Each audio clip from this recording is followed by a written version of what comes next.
எல்லாருக்கும் லைஃப்ல அடுத்த லெவலுக்கு வரணும், வேற ஒரு இடத்துக்கு போய் ரீச் ஆயிடணுங்கிற ட்ரீம் இருந்துகிட்டே தான் இருக்கும். லேசியான பர்சனுக்கு மட்டும்தான் தெரியும் தன்னோட ஒரு மேனிஃபெஸ்டேஷன்ல தன்னை ஒரு மெயின் கேரக்டரா நினைச்சு வாக் பண்றது.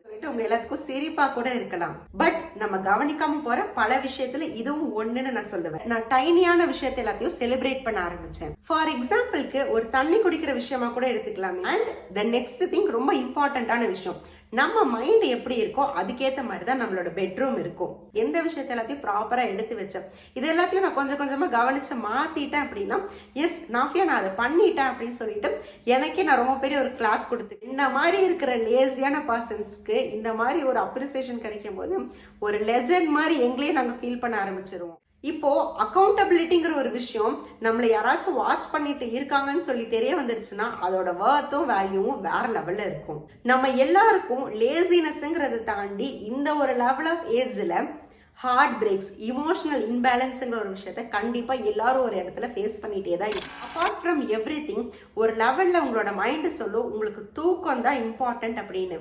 அப்படிப்பட்ட ஒரு டைம்ல allow your body to sleep.